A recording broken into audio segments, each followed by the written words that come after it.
من الشیطان الرجیم بسم اللہ الرحمن الرحیم الحمدللہ رب العالمین صلی اللہ علی محمد وعلی اجمعین واللعنۃ الدائمۃ علی اعداء محمد وآل محمد اما بعد وفقنا اللہ وإیاکم للعلم والعمل الصالح انشاءاللہ۔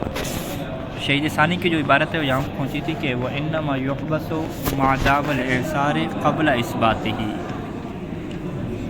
لَوْ كَانَ أَصْلُ الدَّيْنِ مَالًا۔ اچھا، کہتے ہیں کہ یہ جو ہم نے کہا کہ ایک بندہ اگر دعویٰ کرتا ہے کہ میں جی مقصر ہو گیا ہوں، میں تنگ دست ہو گیا ہوں، تاکہ وہ قرآنی حکم کے مطابق سہولت لے لے اور اگلا بندہ اس سے نہ مانگے، تو شہید اول نے کیا فرمایا تھا کہ بھئی جب تک وہ ثابت نہیں کرتا اپنے دعوے کو، اسے کیا ہے جیل میں ڈالا جائے گا۔ اچھا جی، تو یہ ثابت کرنے والی بات کب آتی ہے کہ وہ گواہ لے کر آئے اور ثابت کرے؟ یہ تب آتی ہے کہ لو کان اصل الدین مالا، کہ اگر دین کی جو اصل بنیاد ہے، جو وجہ اس کی بنی ہے، وہ کیا ہو؟ مال۔ ٹھیک ہے، تو دین کسے کہتے ہیں؟ جو المال الکلی یا ثابت فی الذمہ، اسے کیا کہتے ہیں؟ دین کہتے ہیں۔ یہ انسان کے ذمے پہ کیوں مال آیا ہے؟ ٹھیک ہے، اس کے پیچھے وجہ کیا بنی ہے؟ ٹھیک ہے، اس کی وجہ یہ ہے کہ اس نے دوسرے سے مال لیا تھا، ٹھیک ہے، مال لے کے خرچ کر دیا، تو ابھی اسی وجہ سے اس کے ذمے پہ آ گئے۔ ٹھیک ہے، اور بعض کا وجہ یہ بنتی ہے کہ اس نے دوسرے سے کچھ نہیں لیا ہوتا، مال نہیں لیا ہوتا، پھر بھی اس کو کیا اس کا دینا پڑ جاتا ہے۔ اس کا وہ کہاں پہ ہوتا ہے کہ اگر یہ کسی کا مال تلف اس سے ہو جائے، ٹھیک ہے، کسی کی گاڑی اس سے ٹوٹ گئی، اس کو اس نے کیا مار دیا، یا جناب علی اگر خود کسی کو اس نے مار دیا، اس کا ہاتھ پاؤں توڑ دیا، یا خود کوئی اس سے قتل ہو گیا، تو دیت اس کے ذمے پہ آ جاتی ہے۔ اسے کیا کہتے ہیں کہ المال و الکلی ثابت فی الذمہ، یعنی دین اس کے ذمے پہ آیا ہے، لیکن اس دین کی جو اصل ہے وہ مال نہیں ہے۔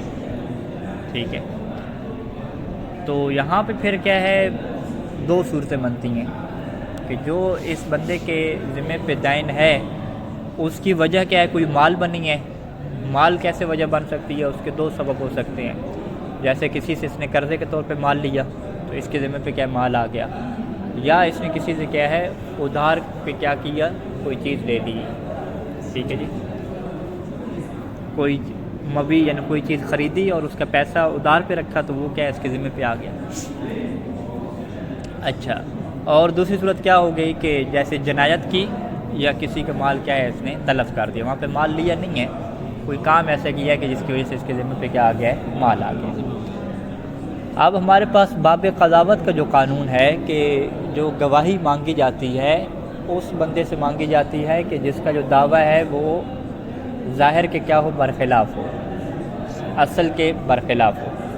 ٹھیک ہے جی، تو جب اس بندے نے مال لیا پہلی صورت میں، کہ جب دین کی اصل کیا ہو؟ مال ہو، تو اس میں تو اصل صورتحال اور ظاہری صورتحال کیا بن گئی کہ بھئی اس کے پاس کیا مال ہے، ٹھیک ہے، مال اس نے لے لیا۔ اب جب یہ بعد میں دعویٰ کرتا ہے کہ جی میرا سارا مال ختم ہو گیا، کاروبار پہ لگایا وہ بھی ختم ہو گیا، ہر چیز نقصان ہو گئی، تو اس کا مطلب ہے کہ یہ جو دعویٰ کر رہے ہیں وہ اصل سے ہٹ کے کر رہے ہیں۔ اصل میں اس کے پاس مال تھا، اب وہ مال کیسے ختم ہو گیا، کیسے نقصان ہو گیا، کیسے ضائع ہو گیا، یہ اس اصل کے کیا برخلاف بات ہے۔ تو لہذا یہاں پہ کیا ہے، اس کی بات قبول نہیں کی جاتی، وہ کہ نہیں جی میرے پاس تو پیسے ہی ختم ہو گیا، ہے ہی نہیں، کیونکہ کل تو بڑا لاکھوں کا پیسہ تھا، آج کیسے ختم ہو گیا، لہذا تم کیا ہے گواہی لے کر آؤ، بینہ لے کر آؤ۔ اسے کیا کہتے ہیں کہ مدعی وہ بندہ ہوتا ہے کہ جس کی بات جو ہے وہ اصل کے کیا ہوتی ہے؟ مخالف ہوتی ہے، اور اسی کی ذمہ داری کیا ہوتی ہے؟ بینہ اور گواہ لے کر آنا۔ تو لہٰذا صورتحال کیا بنے گی کہ یہ جو ہم کہتے ہیں کہ جو بندہ اعصار کا دعویٰ کرے اور اپنے دعوے کو ثابت نہ کر سکے تو اسے جیل میں ڈالا جائے گا۔ یہ تب ہوتا ہے کہ اگر اس کے دین کا سبب کیا ہو؟ مال ہو، کیونکہ مال ہے تو پھر اصل یہ ہے کہ مال ہونا چاہیے اس کے پاس باقی، لہذا یہ اصل کے برخلاف کیا کر رہا ہے؟ دعویٰ کر رہا ہے، اور اس کو کیا ثابت کرنا پڑے گا۔ اگر صورتحال یہ ہو کہ اس کے پاس مال تھا ہی نہیں، یعنی مال اس کو دیے ہی نہیں ہم نے، ٹھیک ہے، کوئی بندہ جائے اس سے قتل ہو گیا، غلطی سے کیا قتل ہو گیا، گاڑی وغیرہ لگ گئی، ٹھیک ہے، تو اب یہ کہتا ہے کہ میرے پاس تو یہ لاکھوں ہیں ہی نہیں، ٹھیک ہے۔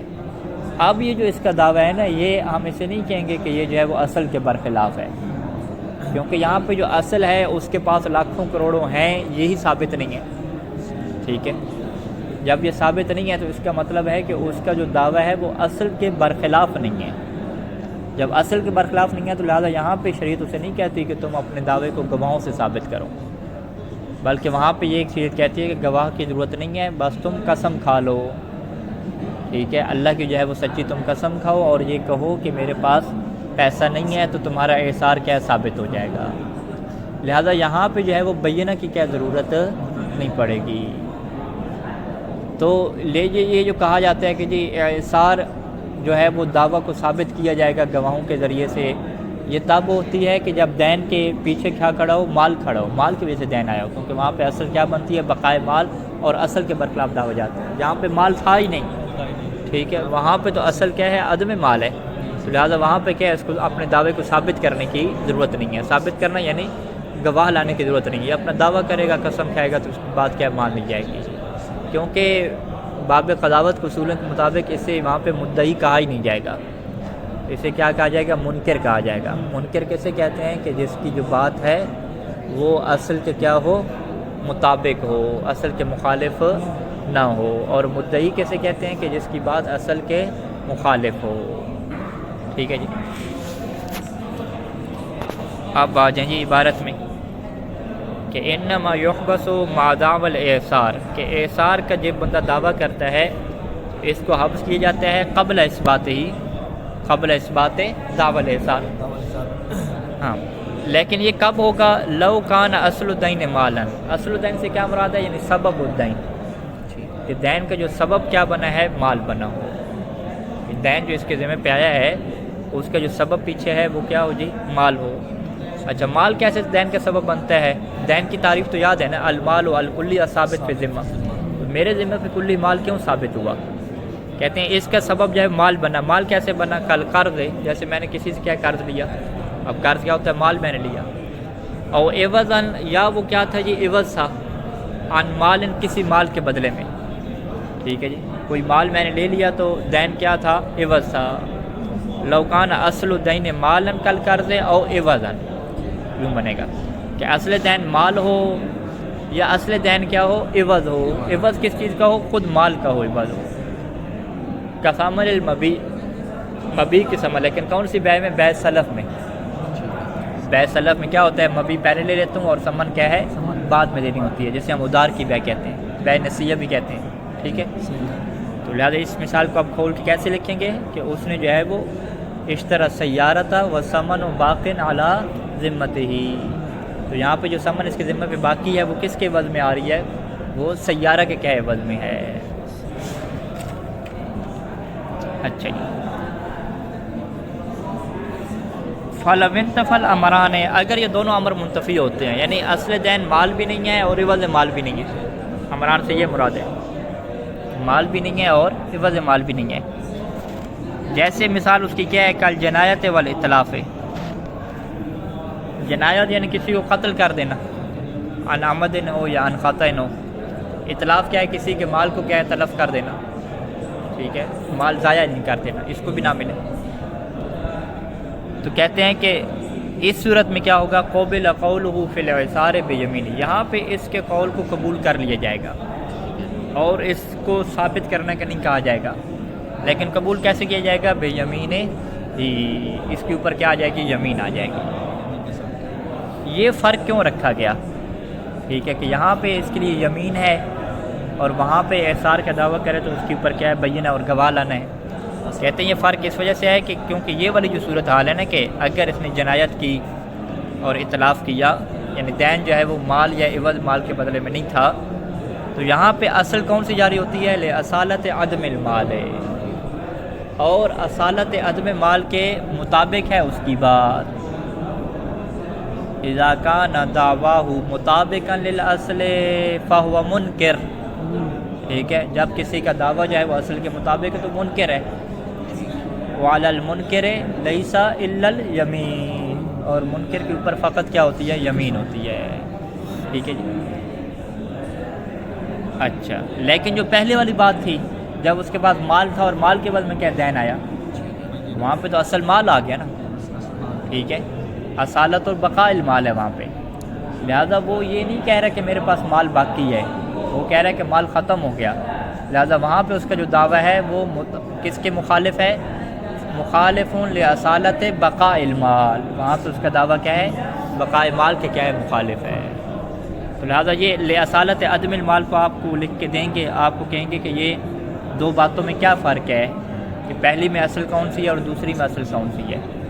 پہلی میں اگر اصل ہے تو وہ کون سی ہے، اور وہاں پہ پھر دعویٰ کو ثابت کرنے کے لیے بینہ کی کیوں ضرورت ہے، اور دوسری صورت میں دعویٰ کو ثابت کرنے کے لیے بینہ کی کیوں نہیں ضرورت۔ تو آپ پہلے دونوں اصل کی وضاحت کریں گے، پھر مدعی کی وضاحت کریں گے، پھر منکر کی وضاحت کریں گے، پھر یہ بتائیں گے کہ مدعی اس وجہ سے بنا چونکہ اس کا دعویٰ مخالف ہے اصل ہے، منکر اس وجہ سے بنا کہ اس کا دعویٰ کیا ہے؟ موافق ہے اصل ہے۔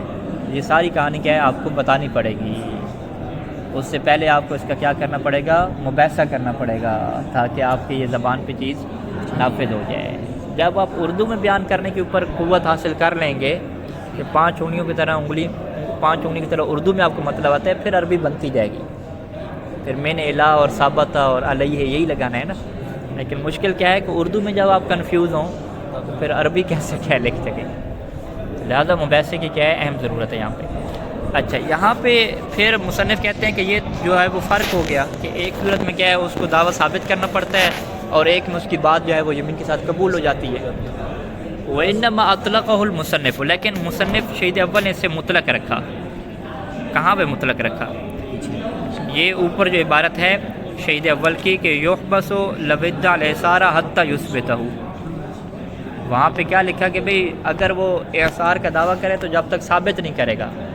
ثابت کرنے کا مطلب کیا ہوتا ہے؟ یمین کھانا نہیں ہوتا، ثابت کرنے کا مطلب یہ ہوتا ہے گواہ لے کر آنا، ٹھیک ہے۔ ایک بندہ کہ جی میں نے بات کی قسم کھائی، میں نے ثابت کر دیا، اسے ثابت کرنا نہیں کہتے، ٹھیک ہے۔ بھی آپ نے اپنی بات کو کیسے ثابت کیا، یعنی اس کا مطلب آپ کے پاس دلائل ہیں، شواہد ہیں، گواہ ہیں، اگلے بندے نے قبول کیا ہے، یہ ثابت کرنا ہوتا ہے۔ خود آپ کہہ رہے ہیں، خود ہی دعویٰ کر رہے ہیں، خود ہی قسم کھا رہے ہیں، تو یہ ثابت کرنا نہیں کہلاتا ہے۔ تو حتیٰ یثبتہ کا مطلب کیا ہے کہ حتیٰ یثبت دعواہ بالبینہ، یہاں تک کہ وہ اپنے اعصار کے دعویٰ کو کیا بینہ کے ساتھ ثابت کریں۔ اب یہاں پہ شہید اول نے یہ تفصیل نہیں دی کہ اگر اعصار کا سبب کیا ہو، مال نہ ہو، اذا کان اصل الدین لیس مالا، اگر دین کا جو سبب ہے، اعصار کے سبب کہہ رہا ہوں، دین کے سبب، اگر دین کا جو سبب ہے وہ مال ہو ہی نہیں، جنایت ہو، ٹھیک ہے، تو پھر بھی وہاں پہ جو ہے وہ اعصار کے دعوے کو ثابت کرنے کے لیے اسے گواہوں کی ضرورت پڑے گی، جبکہ وہاں پہ تو اس کی بات کیا ہے؟ اصل کے مطابق ہو جائے گی، جی ٹھیک ہے۔ تو لہٰذا شہید اول کے اوپر کیا اشکال آیا کہ انہوں نے مطلق بیان کیا۔ مطلق کا کیا مطلب ہوگا پھر؟ اس میں یہ دوسری صورت میں نشان نہیں، ہاں دوسری صورت کو نکالا نہیں۔ ہاں، مطلق سے آپ مراد ہے کہ چاہے اصل دین مال ہو یا اصل دین کیا ہے؟ غیر مال ہو۔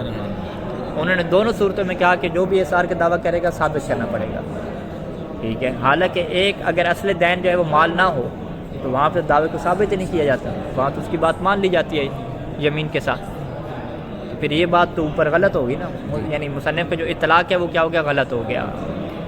کہتے ہیں کہ مصنف کو بھی یہ بات پتہ ہے کہ یہ بات مطلق نہیں ہے، لیکن یہاں پہ مصنف نے اس وجہ سے مطلق رکھا کہ اتکالاً علی مقام الدین فی الکتاب، اتکالاً مفعول اجلی جسے کہتے ہیں، کہ اس وجہ سے کہ مصنف بھروسہ کر رہے ہیں کہ اس کتاب میں جو دین کا مقام ہے نا اس کے اوپر کیا کر رہے ہیں؟ بھروسہ کر رہے ہیں۔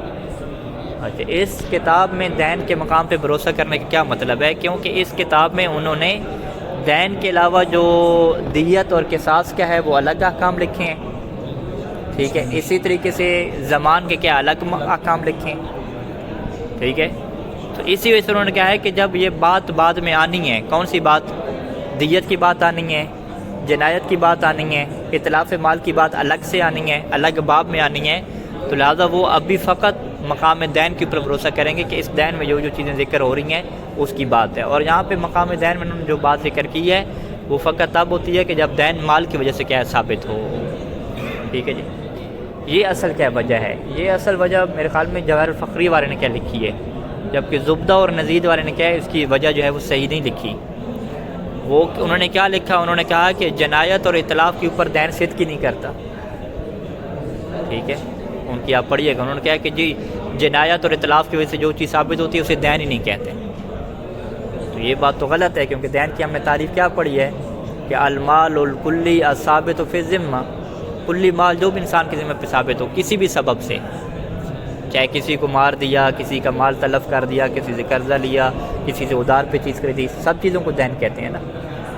تو لہٰذا جنایت اور اطلاف کی وجہ سے بھی جو مال آ رہا ہے اسے بھی دین کہا جاتا ہے. جب اسے دین کہا جاتا ہے تو یہ سوال اٹھے گا تو پھر دین کی کتاب میں ذکر کیوں نہیں کیا؟ پھر ہم یوں کہیں گے کیونکہ مصنف نے دین کی کتاب کے علاوہ الگ سے جو ہے وہ کتاب لکھی ہے. الگ سے کتاب کہہ رہا ہوں، الگ سے باب کیا لکھا ہے. ٹھیک ہے، یعنی لأن المصنف انفرد الابواب، ابواب الجنایت، ابواب الدیات. ٹھیک ہے، وہ الگ الگ باب لکھے ہیں. جب الگ باب لکھے ہیں تو لہٰذا مقام دین میں فقط جو ہے وہ دین مالی کا کیا ذکر ہو رہا ہے.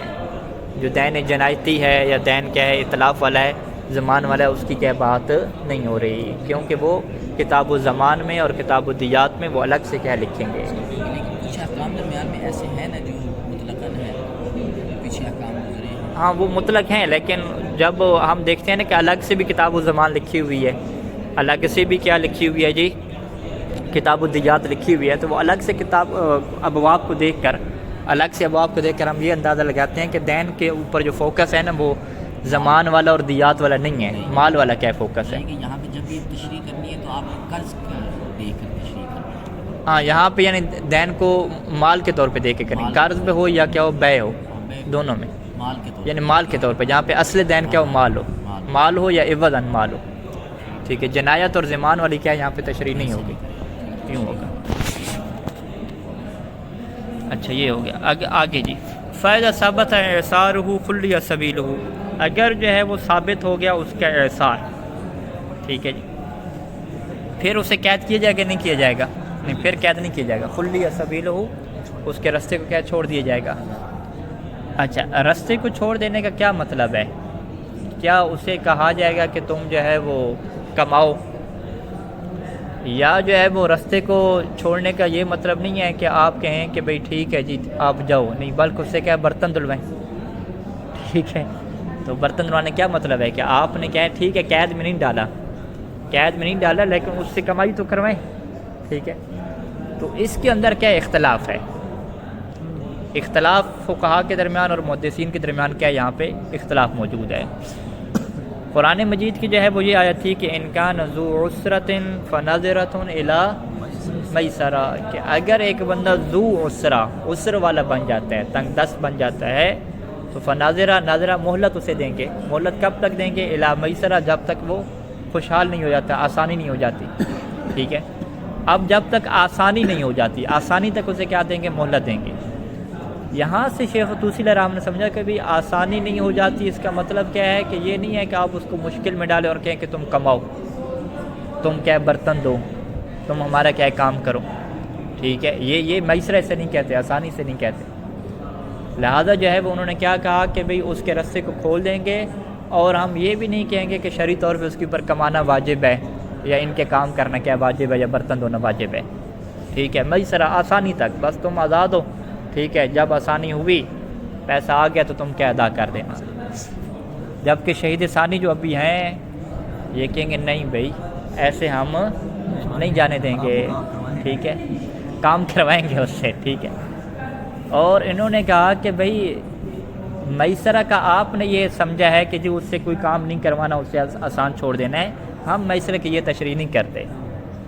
ہمارے پاس روایات ہیں، مولا علی علیہ السلام سے یہ روایت ہے کہ انہوں نے باقاعدہ کہا تھا کہ بھئی اس کے اوپر کیا ہے کمانا ضروری ہے، اور اگلے بندے کے اختیار میں وہ بندہ دیا جائے گا. اگلا یا تو اس سے اجرت پہ کام کروائے اور اجرت خود رکھ لے، یا جو ہے باقاعدہ اپنے کاموں میں اسے استعمال کرے. ٹھیک ہے، اپنے قرضے کو پورا کرنے کے لیے. اور یہ تب ہوتا ہے کہ جب اگلے کے لیے کمانا ممکن ہو.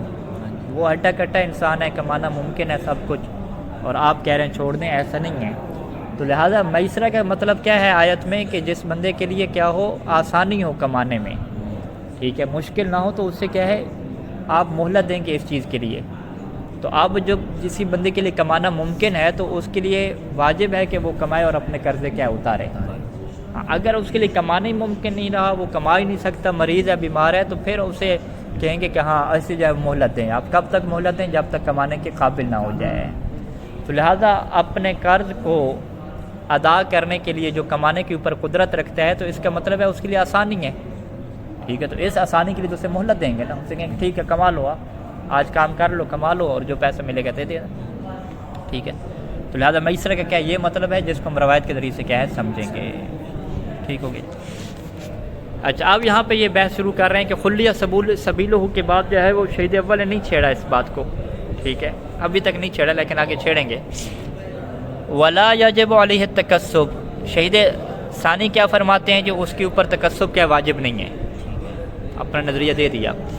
تکسب واجب نہ ہونے کی صورتحال کیا ہے کہ لقولہ تعالی وان کان ذو عسرۃ فنظرۃ الی میسرہ، میسرہ کا مطلب کیا ہے کہ تکسب واجب نہ ہو، اگر آپ تکسب واجب قرار دے رہے ہیں تو وہ میسرہ نہیں ہوگا۔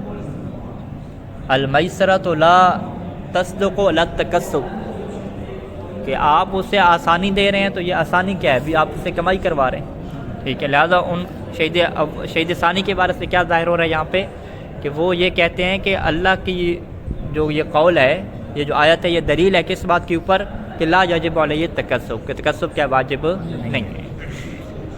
اچھا شہید اول کیا فرماتے ہیں؟ وعن علی علیہ الصلاۃ والسلام، مولا علی علیہ السلام سے کیا روایت ہے؟ بطریق سکونی نے اسے نقل کی ہے کہ انہ کان یحبس فی الدین ثم ینظر، کہ دین کے مسئلے میں کیا ہے اسے قید میں ڈالا جائے گا، ثم ینظر، پھر اس کیا اسے مہلت دی جائے گی، اگر اعصار ثابت ہو گیا تو مہلت دی جائے گی۔ مہلت دینے کا مطلب کیا ہے کہ فإن کان لہ مال اعطی الغرماء، اگر اس کا کوئی مال ہوا تو وہ مال اٹھا کے کس کو دے دیا جائے گا؟ غرماء، جو قرض دار ہیں ان کو دے دیا جائے گا۔ وإن لم یکن لہ مال، اگر اس کا مال ہی نہیں ہے پھر کیا کیا جائے گا؟ دفعہ الی الغرماء یا دفعہ الی الغرماء، اسے کس کے حوالے کیا جائے گا؟ قرض داروں کے۔ فیقول، پس کیا ہے وہ کہے گا یا یہ کہا جائے گا، یا فیقول یعنی حاکم شرع یہ کہے گا جو اس کو حبس کر رہا تھا، جس نے اسے کیا حوالے کیا، تو وہ حاکم شرع کیا کہے گا کہ اصنعوا بہ ما شئتم، قاضی کیا کہے گا کہ تم اس کے ساتھ جو کرنا چاہتے ہو کرو، لیکن وہ کیا کرنا ہے آگے آپشن بھی دیے، ان شئتم فاجروہ، اگر تم چاہو تو اس کو اجرت پہ رکھو، ٹھیک ہے، اس سے اجرت پہ کیا کام کرواؤ، اجارے پہ دو، وہ ان شئتم، اگر تم چاہو تو استعملوہ، اس کو اپنے کاموں میں کیا استعمال کرو، ٹھیک ہے۔ وہو یدل، اب شہید اول کیا فرماتے ہیں کہ یہ جو روایت ہے کہ مولا نے فرمایا کہ اس کے حوالے کر دو اور وہ اس سے اجرت پہ کام کروائیں، اپنے کاموں کے لیے استعمال کروائیں، یہ کس بات کی دلیل ہے؟ یہ کیا اس بات کی دلیل ہے کہ اس کے اوپر کمانی واجب نہیں ہے اور وہ آزاد ہے؟ کہتے نہیں، وہو یدل علی وجوب التکسب فی وفائت ہیں، اور یہ روایت دلالت کرتی ہے کہ اس کے اوپر کمانا کیا ہے؟ واجب ہے اپنے دین کو ادا کرنے کے لیے۔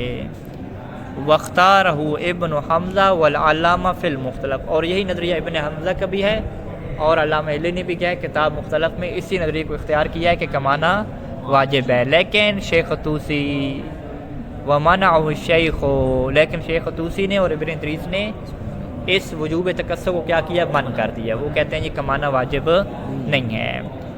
ان کی بھی جو ہے وہ جو دلائل ہیں وہ دو ہیں، ایک تو ان کے لیے دلیل آیت ہے، وہ کہتے ہیں کہ آیت میں جب آسانی کی بات کی گئی ہے تو تکسب آسانی نہیں ہے، التکسب لیست میسرہ، جب تکسب میسرہ نہیں ہے تو کیسے واجب ہو گیا؟ اور دوسری وہ دلیل ہے کہ چلیں آپ کو شک پڑ گیا نا کہ تکسب آیا میسرہ ہے یا میسرہ نہیں ہے، آیا کمانا واجب ہے یا کمانا واجب نہیں ہے۔ لو کان التکسب میسرۃ، اگر تکسب کیا ہو؟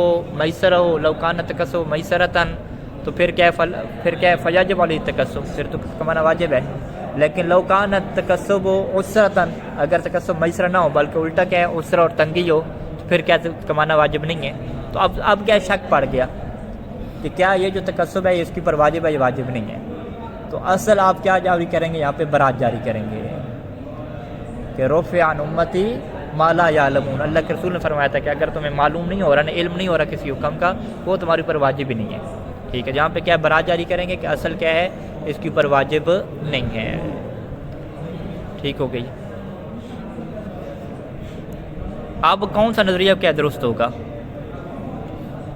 والاول اقرب، اول سے کیا مراد ہے؟ شہید اول کی عبارت میں، کیونکہ انہوں نے سب سے پہلے بیان کیا وجوب تکسب کو، پھر کہا کہ شیخ نے اس سے منع کیا ہے، تو پہلے نمبر والے کون سے ہے؟ وجوب تکسب ہے نا، دوسرے نمبر پہ کیا ہے؟ شیخ نے منع کیا، تو کہہ رہے ہیں کہ اول جو ہے یعنی وجوب تکسب کیا ہے؟ وہ اقرب ہے، یعنی زیادہ قریب مجھے لگتا ہے واقع اور حقیقت کے قریب کیا ہے؟ پہلا نظریہ رکھتا ہے۔ اچھا دلائل دیں جی، وجوب تکسب کے دلائل، ٹھیک ہے جی۔ پہلی دلیل لوجوب قضاء الدین علی القادر مع المطالبہ، کیونکہ پہلی بات تو یہ ہے کہ یہ تو آپ کو پتہ ہے کہ قرضہ ادا کرنا واجب ہو جاتا ہے، دین اپنا ادا کرنا واجب ہو جاتا ہے کس بندے کے اوپر؟ علی القادر، ہر وہ بندہ جو قدرت رکھتا ہے اپنے دین کو ادا کرنے کی، اس کے اوپر واجب ہے کہ اپنے دین کو ادا کرے، کب؟ مع المطالبۃ، اگر وہ بندہ کیا کر رہا ہے؟ مطالبہ کر رہا ہے، وہ مہلت نہیں دے رہا، وہ کہہ رہا ہے کہ قبلہ صاحب میرے پیسے دیں، تو یہ بندہ قادر بھی ہے تو اس کے اوپر کیا ہے؟ واجب ہے۔ یہ صغرا ہو گیا، ٹھیک ہے۔ صغرا کیا ہو گیا کہ یجب علی القادر وفاء دینہ مع المطالبۃ، یہ کیا صغرا ہو گیا۔ کبرا کیا ہے کہ والمتکسب قادر، اور کمائی کرنے والا بندہ کیا ہوتا ہے؟ قادر ہوتا ہے۔ قادر کا یہ مطلب نہیں ہے کہ جس کے پاس پیسہ پڑا ہوا ہو، جس کے پاس پیسہ پڑا ہوا ہو وہ بھی قادر ہے، جس کے پاس پیسہ نہ ہو لیکن وہ کما سکتا ہو وہ بھی کیا قادر ہے، ٹھیک ہے۔ تو عرف میں کیا ہے؟ قادر فقط اسے نہیں کہا جاتا، یعنی لا یطلق القادر علی من یوجد عنده مال بالفعل، فقط اس کے اوپر قادر کے اطلاق نہیں کیا جاتا، نام ہوا قادر، لیکن الشخص الذي لا يوجد عنده مال ولكن يقدر على حصول المال بالتکسب، ٹھیک ہے، تکسب کے ذریعے سے کیا ہے؟ مال حاصل کرنے پہ قادر ہے، تو اس متکسب کو کیا کہا جائے گا؟ قادر کہا جائے گا۔ تو شہید اول کیا فرماتے ہیں کہ یہ بندہ جو کمانے پہ قدرت رکھتا ہے، کیا یہ قادر ہے یا قادر نہیں ہے؟ جب یہ قادر ہے، لہذا جب قادر ہے تو اس کے اوپر آپ کیا کہیں گے کہ اس کے اوپر کمانا واجب ہو گیا۔ کمانا کیوں واجب ہو گیا؟ وفائے دین کے لیے نا، جیسے بیوی بچوں کا خرچہ اٹھانا واجب ہے، تو اس وجوب کو پورا کرنے کے لیے کمانا واجب ہے، یہ کمانا واجب نہیں ہے، تکسب واجب ہے۔ ایسے ہی دین کا ادا کرنا واجب ہے، تو دین کو ادا کرنے کے لیے پھر کمانا بھی کیا ہو جائے گا؟ واجب ہو جائے گا۔ اب وہ پھر اب الگ بحث ہے کہ اگر ایک بندہ کما ہی نہیں سکتا، بیمار ہے، ٹھیک ہے، پھر اس کے اوپر ظاہری بات ہے وہ عذر ہے، اس کے اوپر وجوب ختم ہو جائے گا، ٹھیک۔ یہ والدین کے لیے جو مطلب کماتا ہے واجب ہو جاتا ہے والدین کا خرچ اٹھانے کے لیے، گھر بیوی بچوں کا نفقہ، یہ قیاس تو نہیں ہوتا اس میں؟ اگر اس کو نہیں قیاس نہیں ہو گیا، ہم کہتے ہیں کہ نفقہ انسان کے لیے کسی کا پیسہ ادا کرنا واجب ہے نا، بیوی کا پیسہ ادا کرنا واجب ہے، اسے بھی دین کہتے ہیں، ٹھیک ہے۔ واجب ہے کمانا، ہاں، بیوی کا جو نفقہ ہوتا ہے وہ بھی دین بن جاتا ہے، اگر اس نے نہیں دیا تو وہ بھی دین بن جاتا ہے۔ دین، یہ دین کی صورتیں ہیں نا، یہ جو یہاں پہ کہا نا کہ وفائے دین واجب ہے، تو یہ بھی دین ہی ہے، ٹھیک ہے۔ تو یہ دین کیوں ہے؟ یعنی یہ فقہ میں آپ پڑھیں گے کہ اگر بیوی کے فرض کریں کہ 2 دن کا خرچہ نہیں دیا، چاہے اس کے پاس کروڑوں ہے، اگر وہ معاف نہیں کرتی تو یہ اس کے کندھے پہ کیا ہے؟ قرضہ بنتا جائے گا، دین بنتا جائے گا۔ مہر اس نے دینا ہے، چاہے اس کے پاس پیسہ ہو، پھر بھی کیا اس کے ذمہ پہ کیا رہے گا؟ ثابت رہے گا۔ تو المال و الکلیہ ثابت فی ذمہ کو کیا کہتے ہیں؟ دین کہتے ہیں۔ تو جب اس دین کو ادا کرنے کے لیے کمانا واجب ہوتا ہے تو یہاں پر دین کی کیا خصوصیت ہے؟ وہ بھی دین ہے، یہ بھی دین ہے، اس کو بھی ادا کرنا ہے۔ وہ ہر چیز کے لیے واجب ہے، ٹھیک ہے۔ وفا و دین کیا ہے؟ واجب ہے، چاہے وہ دین بیوی کا ہو، بچوں کا ہو، کسی کا بھی ہو۔ اچھا جی، ایک کیا ہوگی؟ دلیل ہوگی۔ دوسرا کیا ہے؟ ولہذا، ولہذا سے کیا شاہد پیش کر رہے ہیں؟ ولہذا تحرم علیہ، یعنی تحرم علیہ کیا مطلب؟ المتکسب، متکسب کیا ہے؟ کمانے والا۔ جو بندہ کمانے والا ہوتا ہے اس کے اوپر کیا ہوتی ہے؟ زکوٰۃ حرام ہوتی ہے، ٹھیک ہے۔ یہ زکوٰۃ کا مسئلہ کیا ہے؟ ہمارے پاس موجود ہے، وہ روایت کے اندر تھی کہ لکل قوی سوی، یہ لفظ کیا مجھے یاد پڑ رہے ہیں۔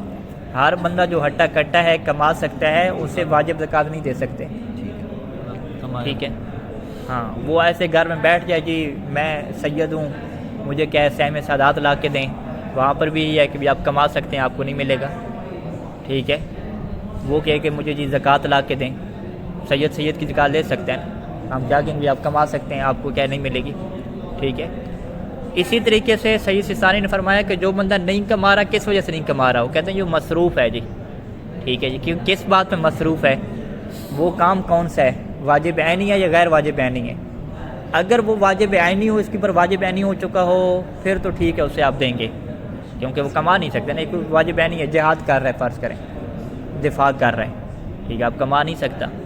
یا واجب عینی کیا ہو گیا کہ فرض کریں کہ دینی تبلیغ کرنا واجب عینی ہو گیا، اگر یہ وہ تبلیغ نہیں کرتا تو سارے لوگ کیا ہو جائیں گے، بے دین ہو جائیں گے، کوئی اور ہے بھی نہیں۔ یا مجتہد بننا فرض کریں، اس کے اوپر واجب عینی ہو گیا، اگر یہ مجتہد نہیں بنتا تو لوگ پریشان، آپ دین کہاں سے سیکھیں، تکے تو سب نہیں لگائیں گے، غیر مقلدین والا تو کام تو نہیں ہے، کوئی حدیث بتا دے تکا لگا دو، ٹھیک ہے، ان کو تو پتہ ہے حدیثوں کے اندر کتنی مشکل ہے، کتنی تحقیق کرنی پڑتی ہے، تو یہ بھی واجب عینی ہو جائے گا۔ تو واجب عینی کی وجہ سے وہ کیا ہے، کما نہیں رہا، لہٰذا اس کو کیا کہتے ہیں کہ یہ قادر علی تکسب ہے ہی نہیں، ایک واجب عینی اس کے اوپر آ چکا ہے۔ لیکن اگر وہ پڑھ رہا ہو اور وہ پڑھنا اس کے اوپر واجب عینی ہو ہی نہیں، واجب کفائی ہو، بھائی مجتہد موجود ہیں، خطبہ موجود ہیں، مبلغین موجود ہیں، یہ اضافی پڑھ رہے ہیں، ٹھیک ہے پڑھنا ثواب ہے، عبادت ہے، لیکن واجب عینی تو نہیں ہے، واجب کفائی ہے۔ اس کا مطلب ہے کہ اب یہ بندہ جو کمائی نہیں کر رہا، وہ کس وجہ سے کمائی نہیں کر رہا، واجب عینی کی وجہ سے نہیں کر رہا، بلکہ واجب کفائی کی وجہ سے نہیں کر رہا، لہٰذا یہ بندہ کیا ہے، قادر علی تکسب ہے۔ جب قادر علی تکسب ہے تو اسے آپ زکوٰۃ اور خمس نہیں دے سکتے۔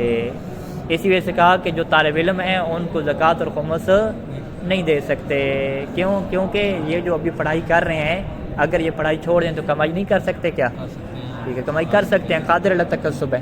ہاں اگر ایک ایسا طالب علم ہے کہ وہ کہتا ہے میں پڑھائی چھوڑ بھی دوں پھر بھی میں قادر علی تکسب نہیں ہوں، میری صحت ہی نہیں ہے اتنی، اس کو دے سکیں گے۔ یہ ایک ایسا طالب علم ہے کہ جو کہتا ہے کہ میری پڑھائی کرنا میرے اوپر واجب عینی ہو چکا ہے، اگر میں نہیں پڑھوں گا، کچھ نہیں کروں گا تو سارے لوگ بے دین ہو جائیں گے، کون دفاع کرے گا، کوئی ہے ہی نہیں، یا تو بندے لے کر جو دین کی تبلیغ کرنے والے کوئی ہے ہی نہیں، تو اگر میں نہیں کروں گا تو لوگوں کو جو ہے وہ کون قرآن و حدیث سکھائے گا، نماز سکھائے گا، غسل کفن کوئی بھی نہیں کرے گا، ٹھیک ہے، پھر تو یہ دین ایسے ہی ختم ہو جائے گا، جب پریکٹیکل ہونی نہیں ہے پھر کیا ہوگا، فقط نام کے مسلمان رہ جائیں گے۔ تو یہ پھر ہر بندہ کیا ہے خود سمجھے گا، طے کرے گا۔ تو لہٰذا جب بھی زکوٰۃ فطرہ دینی ہوتی ہے مدارس میں، طلاب کو خمس دینا ہوتا ہے، تو وہاں پہ یہ دیکھا جاتا ہے کہ آپ کس بندے کو دے رہے ہیں۔ اگر وہ طالب علم ایسا ہے کہ جس کے اوپر پڑھنا واجب عینی ہو چکا ہے اس کے علاقے کی ضرورت کے حساب سے، یا وہ طالب علم ایسا ہے کہ آپ کہیں کہ پڑھنا واجب عینی تو نہیں ہے لیکن اگر یہ فیلڈ چھوڑ بھی دے پھر بھی نہیں کما سکتا، اس کی صحت اتنی نہیں ہے، عمر اتنی ہو گئی ہے، یا مریض ہے فرض کریں، پھر اس کو آپ کیا دے سکتے ہیں، ٹھیک ہے۔ اس وجہ سے کیا کہا کہ لہذا تحرم علیہ کیا مطلب، علی المتکسب، جو بندہ کما سکتا ہے وہ قادر ہے، اس کے اوپر کیا زکوٰۃ لینا حرام ہے۔ جب زکوٰۃ لینا حرام ہے تو اس کو شریعت کیا کہتی ہے، اس کو قادر کہتی ہے نا، ٹھیک ہے، تو قادر کہے تو پھر قادر کے اوپر اپنے قرضے اتارنا بھی واجب ہو جائے گا۔ وہی نذن، پس اس صورت میں کیا ہے، فہو خارج من الآیت، یہ آیت سے خارج ہے۔ آیت سے کیسے خارج ہے، آیت نے کہا کہ اس کی آسانی تک کیا ہے، اسے مہلت دیں، تو یہ جو بندہ قادر ہوتا ہے وہ آسانی ہوتی ہے اس کے لیے، آسانی ہے، قادر ہے، یہ کوئی عسرہ و مشکل تھوڑی ہے، ٹھیک ہے۔ لہٰذا یہ کہ جی نہیں جی کمانا مشکل ہو جائے گا کیونکہ وہ اٹھنا پڑے گا نیند کے لیے، تو یہ جو کیا ہے عسر مراد نہیں ہے، ٹھیک ہے۔ مراد کیا ہے کہ تکسب کے اوپر جو بندہ قادر ہے وہ میسر ہے اس کے لیے، ہوا یقدر ان یؤدی دینہ۔ اچھا ہاں ایک آپ چیز لکھیں کہ بھئی ہر قسم کے جو ہے وہ کمانا اس کے اوپر آپ واجب قرار دیں، جی گٹر صاف کروائیں، یہ کریں وہ کریں، نہیں، وہ آپ کہیں گے وہ واجب ہم نہیں کہہ سکتے، یعنی وہ واجب ہو جو اس کے لیے آسانی ہو، ٹھیک ہے۔ آسانی سے کیا مراد، بما یلیق بحالہ، کہ جو اس کی کیا حالت کے مطابق ہو۔ وَإِنَّمَا يَجِبُ عَلَيْهِ التَّكَسُّبُ فِي مَا يَلِيقُ بِحَالِهِ عَادَةً، یعنی اس کے اوپر تکسب اس صورت میں واجب ہوتا ہے کہ جو اس کی حالت کے کیا ہو، لائق ہو۔ لائق کیا مطلب، ان معاشرتی حیثیت کے مطابق ہو۔